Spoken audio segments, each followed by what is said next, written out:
Here's how you can install and update YouTube. So, YouTube cannot be uninstalled from your mobile phone, but it can be disabled. For example, if I'm searching YouTube on my mobile phone, I don't see it here. So, to enable or install it, click on your settings icon at the top right.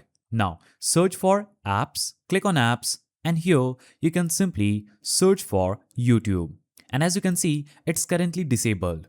If I click on YouTube, it will open up this page where I'll have to simply click on this enable icon. Now, once I enable it and search on my mobile phone, it will appear just right here. And to update YouTube, simply open Play Store on your mobile phone. Now, click the search icon and search for YouTube. From the search results, click on YouTube. Now, if your app won't be updated, you will see the update icon available just right here. Click this update icon and it will instantly start updating your YouTube.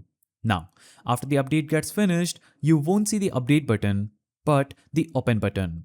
So that's how you install and update YouTube. If you found this guide helpful, don't forget to like, subscribe and hit that notification bell. And I will see you in the next video.